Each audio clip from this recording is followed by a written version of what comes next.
ವಿಶ್ವಾಮಿತ್ರರ ಯಾಗ ಶುರುವಾಯಿತು. ಅದನ್ನು ಕಾಯೋಕ್ಕೆ ಅರಿಂದಮ, ಅರಿ ಅಂದರೆ ಶತ್ರುಗಳು, ಅವರನ್ನು ದಮನ ಮಾಡೋ ರಾಮ ಲಕ್ಷ್ಮಣರು ರೆಡಿ ಆದರು. ರಾಕ್ಷಸರು ಹೇಗೆ ಬರ್ತಾರೆ, ಯಾವಾಗ ಬರ್ತಾರೆ ಅಂತ ಒಂದ್ಸಲ ಕೇಳ್ಕೊಳ್ಳೋಣ ಅಂತ ರಾಮ ಏನು ಮಾಡ್ದ, ವಿಶ್ವಾಮಿತ್ರರನ್ನ ವಿಚಾರಿಸೋಕೆ ಹೋದ. ಆದರೆ ಅದಕ್ಕೆ ಉತ್ತರ ಕೊಟ್ಟಿದ್ದು ವಿಶ್ವಾಮಿತ್ರರ ಶಿಷ್ಯಂದರು. ಯಾಕಂದರೆ ವಿಶ್ವಾಮಿತ್ರರು ದೀಕ್ಷತಾಂ ಗತಃ ಮೌನಿತ್ವಂಚ ಗಮಿಷ್ಯತಿ. ದೀಕ್ಷೆಯಲ್ಲಿರೋ ವಿಶ್ವಾಮಿತ್ರರು ಮಾತಾಡಂಗಿಲ್ಲ. ಇವತ್ತಿಂದ ಇನ್ನು 6 ರಾತ್ರಿ ಈ ಯಾಗ ನಡೆಯುತ್ತೆ ಅಂತ ಹೇಳ್ತಾರೆ ಆ ಶಿಷ್ಯಂದರು. ಅಂದರೆ 6 ರಾತ್ರಿ ಪ್ಲಸ್ ಇವತ್ತಿನ ಬೆಳಿಗ್ಗೆ, ಒಟ್ಟು 7 ದಿನ ನಡೆಯೋ ಯಾಗ ಅದು. ಆ ಯಾಗನ ಅನಿದ್ರೌ ಷಟ್ ಅಹೋರಾತ್ರಂ, ನಿದ್ದೆ ಮಾಡದೆ 6 ಹಗಲು 6 ರಾತ್ರಿ ಕಾಪಾಡೋಕೆ ನಿಲ್ತಾರೆ ಈ ಹುಡುಗರು. ಯಾಗ ನಡೀತಿದೆ, ಯಾರೂ ಬರ್ತಿಲ್ಲ. ದಿನ ಉರುಳ್ತಿದೆ, ರಾಕ್ಷಸರ ಸುಳಿವೂ ಇಲ್ಲ. ಎಲ್ಲ ಚೆನ್ನಾಗಿ ಮುಗೀತಾ ಬಂತು.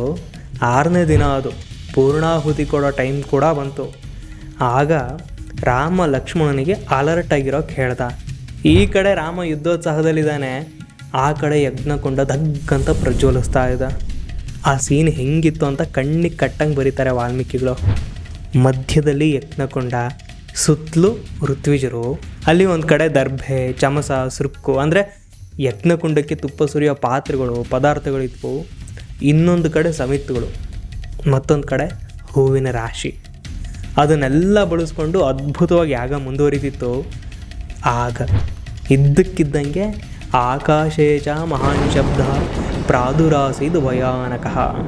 ಆಕಾಶದಿಂದ ಒಂದು ಭಯಾನಕವಾದ ಶಬ್ದ ಕೇಳಿಸ್ತು. ಮಳೆಗಾಲದಲ್ಲಿ ಮೋಡ ಕೌದಾಗ ಕತ್ಲಾಗುತ್ತಲ್ಲ, ಆ ಥರ ಇಬ್ಬರು ರಾಕ್ಷಸರು, ಮಾರೀಚ ಮತ್ತು ಸುಬಾಹು, ಮಾಯಾಜಾಲ ಹೆಣೆದುಬಿಟ್ರು. ಬರೀ ಇವರಿಬ್ಬರೇ ಇರಲಿಲ್ಲ, ಅವರ ಅನುಚರರು, ಫಾಲೋಯರ್ಸ್ ಕೂಡ ಇದ್ದರು. ಅವರೆಲ್ಲ ಸೇರಿ ರುಧಿರೌಘಂ ಅವಾಸೃಜನ್, ರಕ್ತದ ಹೊಳೆನೇ ಆ ಯಜ್ಞವೇದಿ ಕಡೆ ಹರಿಸಿದ್ರು. ಇದನ್ನೆಲ್ಲ ಯಾರು ಮಾಡ್ತಾ ಇರೋದು ಅಂತ ರಾಮ ಯಜ್ಞವೇದಿ ಕಡೆ ಓಡಿ ಬಂದು ಸುತ್ತ ನೋಡ್ದ. ಸುತ್ತಲೂ ಯಾರೂ ಕಾಣಿಸ್ತಿಲ್ಲ. ಮೇಲೆ ತಲೆ ಎತ್ತಿ ನೋಡ್ತಾನೆ, ಅಲ್ಲಿದ್ದಾರೆ ಇಬ್ಬರು ರಾಕ್ಷಸರು.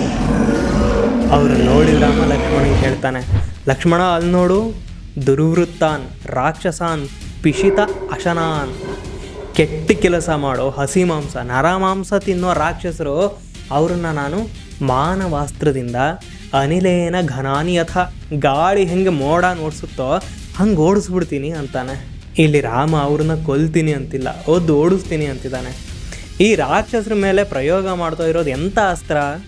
ಮಾನವಾಸ್ತ್ರ. ಅದ್ರ ಸ್ಪೆಷಾಲಿಟಿ ಏನು ಗೊತ್ತಾ? ಮಾನವಂ ಪರಮೋದಾರಂ ಪರಮಭಾಸ್ವರಂ.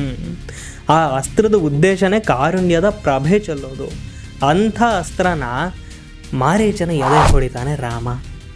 ಆ ಬಾಣದ ಏಟಿಗೆ ಮಾರೀಚ 100 ಯೋಜನ ದೂರದಲ್ಲಿದ್ದ ಸಮುದ್ರಕ್ಕೆ ಹೋಗಿ ಬೀಳ್ತಾನೆ. 1 ಯೋಜನ ಅಂದರೆ ಅಜಮಾಸು 13 ಕಿಲೋಮೀಟ್ರು. ಅದ್ರ ಪ್ರಕಾರ ಮಾರೀಚ ಹೆಚ್ಚು ಕಮ್ಮಿ 1,500 ಕಿಲೋಮೀಟ್ರ್ ದೂರದಲ್ಲಿ ಹೋಗಿ ಬಿದ್ದಿದ್ದ. ನೋಡಿ, ಅವತ್ತು ರಾಮ ಈ ಔದಾರ್ಯ ತೋರಿಸದೇ ಇದ್ದಿದ್ರೆ ರಾಮಾಯಣದ ಕಥೆನೇ ಬೇರೆ ಇರ್ತಾಯಿತ್ತು. ಆದರೆ ವಿಧಿ, ಅವನು ಒಬ್ಬನೇನೋ ಮಾನವಾಸ್ತ್ರಕ್ಕೆ ತಗಲಾಕೊಂಡು ಸಮುದ್ರಕ್ಕೆ ಬಿದ್ದ. ಆದರೆ ಉಳಿದವರಿದ್ರಲ್ಲ, ದುಷ್ಟರು, ಪಾಪಿಗಳು, ಯಜ್ಞ ವಿಘ್ನ ಮಾಡೋ ರಕ್ತ ಪಿಪಾಸುಗಳು, ಇವ್ರನ್ನ ರಾಮ ನಾಶ ಮಾಡ್ತೀನಿ ಅಂತ ನಿಂತ. ಹಂಗಂದು ಕೈಗೆ ಆಗ್ನೇಯಾಸ್ತ್ರ ತಗೊಂಡು ಸುಬಾಹು ಕಡೆ ಬಾಣ ಬಿಟ್ಟ. ಅದ್ರ ಹೆಸರೇ ಹೇಳುತ್ತೆ, ಅಧರ್ಮ ಸುಡೋ ಅದ್ಭುತ ಅಸ್ತ್ರ ಅದು ಅಂತ. ಅದ್ರ ಹೊಡೆದಕ್ಕೆ ಆ ಸುಬಾಹು ಅನ್ನೋ ರಾಕ್ಷಸ ಸಪ್ರಾಪದತ್ ಭುವಿ, ಭೂಮಿಗೆ ನೆಗೆದು ಬಿದ್ದ. ಉಳಿದ ರಾಕ್ಷಸರ ಧೈರ್ಯ ಅಷ್ಟು ಹೊತ್ತಿಗೆ ಸತ್ತು ಹೋಗಿತ್ತೋ ಏನೋ, ಅವರನ್ನೆಲ್ಲ ರಾಮ ವಾಯುವ್ಯಾಸ್ತ್ರ ಪ್ರಯೋಗ ಮಾಡಿ ನಾಶ ಮಾಡ್ದ. ಅಲ್ಲಿರೋ ಋಷಿಗಳಿಗೂ ಖುಷಿ ಆಯಿತು. ಯಾಗ ಮುಂದುವರಿತು. ಶುಭಂ ಅನ್ನೋ ಹಾಗೆ ಸಮಾಪ್ತಿನೂ ಆಯಿತು. ವಿಶ್ವಾಮಿತ್ರರು ಬಂದು ರಾಮನ ಪ್ರೀತಿಯಿಂದ ಹತ್ತಿರ ಕರೆದು, ಕೃತಾರ್ಥೋಸ್ಮಿ ಮಹಾಬಾಹೋ ಕೃತಂ ಗುರುವಚಸ್ತ್ವಯ, ನನ್ನ ಕೆಲಸ ಸಾರ್ಥಕ ಆಯಿತು, ಗುರುಗಳು ಕೇಳಿದ್ದನ್ನು ಮಾಡಿ ನೀನು ಸಾರ್ಥಕ್ಯ ಹೊಂದಿದೆ ಅಂತಾರೆ. ಇದಂ ಸಿದ್ಧಾಶ್ರಮಂ ಸತ್ಯಂ ಕೃತಂ, ಇದು ಸಿದ್ಧಾಶ್ರಮ ಅನ್ನೋದು ಮತ್ತೆ ಸತ್ಯವಾಯಿತು ಅಂತ ಹೇಳ್ತಾರೆ. ಆವತ್ತಿನ ದಿನ ಈ ಥರ ಮುಗಿಯುತ್ತೆ. ಮಾರನೇ ದಿನ ಸ್ನಾನ ಸಂಧ್ಯಾ ವಂದನೆ ಎಲ್ಲ ಮುಗಿಸ್ಕೊಂಡ ರಾಮ ಲಕ್ಷ್ಮಣರು ವಿಶ್ವಾಮಿತ್ರರ ಹತ್ರ ಹೋಗ್ತಾರೆ. ಅವ್ರು ಬಂದಿದ್ದಾದರೂ ಏನಕ್ಕೆ ಹೇಳಿ, ಯಾಗ ಕಂಟಕವಾಗಿರೋ ರಾಕ್ಷಸರನ್ನ ಕೊಂದು ಆ ಯಾಗ ಸಮಾಪ್ತಿಯಾಗೋ ಹಾಗೆ ನೋಡ್ಕೊಳ್ಳೋಕ್ಕೆ. ಈಗ ಆ ಕೆಲಸ ಕಂಪ್ಲೀಟ್ ಆಗೋಗಿದೆ. ಸೊ ನಾವಿನ್ನು ಹೊರಡ್ತೀವಿ ಅಂತ ಫೇರ್ವೆಲ್ ಹೇಳೋಕ್ಕೆ ಬರಲಿಲ್ಲ ರಾಮ. ಬದಲಾಗಿ ಏನಂತಾನೆ ಗೊತ್ತಾ, ಹೇಮೋಸ್ಮಾ ಮುನಿ ಶಾರ್ದೂಲ ಕಿಂಕರೌ ಸಮುಪಸ್ಥಿತವು. ನಾವಿಬ್ಬರು ಕಿಂಕರ ಹಾಗೆ ನಿಮಗೆ, ಅಂದರೆ ನಿಮ್ಮ ಸೇವಕರು ಥರ ನಿಮ್ಮ ಎದುರಿಗೆ ನಿಂತಿರ್ತೀವಿ. ನಮ್ಮಿಂದ ಇನ್ನೂ ಬೇರೆ ಏನು ಕೆಲಸ ಆಗಬೇಕು ಅಪ್ಪಣೆ ಕೊಡಿ, ಆಜ್ಞಾಪಯ ಯಥೇಷ್ಟಂ ಅಂತಾನೆ. ನೋಡಿ, ರಾಮ ರಾಜನ ಮಗ, ಯುವರಾಜ ಆಗೋನು. ಆದರೆ ಒಬ್ಬ ಆಶ್ರಮವಾಸಿ ಮುಂದೆ ನಿಂತು ತಲೆ ತಗ್ಗಿಸಿ ನಾನು ನಿಮ್ಮ ಕಿಂಕರ ಅಂತಿದ್ದಾನೆ. ಇದಲ್ವ ದೊಡ್ಡತನ? ಇದನ್ನು ತಾನೇ ನಾವು ರಾಮಾಯಣದಿಂದ ಕಲಿಬೇಕಿರೋದು. ಅಷ್ಟು ಹೇಳಿದ ರಾಮನಿಗೆ ವಿಶ್ವಾಮಿತ್ರರು ಅವರ ನೆಕ್ಸ್ಟ್ ಪ್ಲ್ಯಾನ್ ಏನು ಅಂತ ಎಕ್ಸ್ಪ್ಲೇನ್ ಮಾಡ್ತಾರೆ. ಮಿಥಿಲೆ ಅಂತ ಒಂದು ಊರಿದೆ.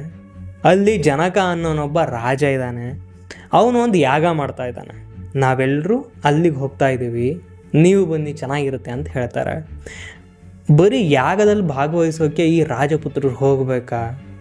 ಈ ಋಷಿಗಳಿಗೆ ಯಾಗ ಅನ್ನೋದು ಹೆಂಗೆ ಇಂಟ್ರೆಸ್ಟು, ಅದೇ ಥರ ಈ ಬಿಸಿ ರಕ್ತದ ಹುಡುಗರಿಗೆ, ಅದರಲ್ಲೂ ರಾಜಮನೆತದವ್ರಿಗೆ ಇನ್ನೊಂದು ಇಂಟ್ರೆಸ್ಟಿಂಗ್ ಪಾಯಿಂಟ್ ಇರಬೇಕಲ್ವ? ಅದನ್ನು ವಿಶ್ವಾಮಿತ್ರರು ಹೇಳ್ತಾರೆ. ನೋಡ್ರಾಮ, ಮಿಥಿಲೆಯಲ್ಲಿ ಒಂದು ಧನಸ್ಸಿದೆ. ಅದ್ಭುತಂ ಧನುರತ್ನಂಚ ತದ್ದೃಷ್ಟಂ ಅರ್ಹಸಿ. ಅದ್ಭುತವಾಗಿರೋ ಆ ಬಿಲ್ಲನ್ನು ನೀನು ನೋಡಲೇಬೇಕು, ಅದನ್ನು ನೋಡೋ ಅರ್ಹತೆ ನಿನಗಿದೆ. ಅದು ಬರೀ ಬಿಲ್ಲಲ್ಲ, ಧನುರತ್ನ.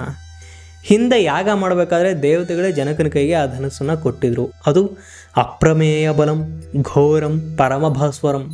ಅದರ ಶಕ್ತಿಗೆ ಯಾರೂ ಸಮರಿಲ್ಲ. ಅದರಷ್ಟು ಭೀಕರವಾದ್ದು ಇನ್ನೊಂದಿಲ್ಲ.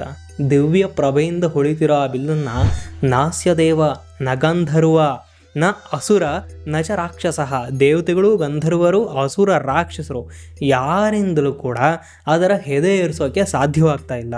ಇನ್ನು ಮನುಷ್ಯರಿಂದ ಅದು ಆಗೋ ಮಾತೇ ಅಲ್ಲ. ಎಷ್ಟೋ ಜನ ಸಾಹಸಿಗಳು ಬಂದು ಹೆದೆ ಏರ್ಸೋಕ್ಕಾಗದೆ ಓಡಿ ಹೋಗಿದ್ದಾರೆ. ಅಂಥ ಬಿಲ್ಲನ್ನು ನೀನು ನೋಡ್ಬೋದು.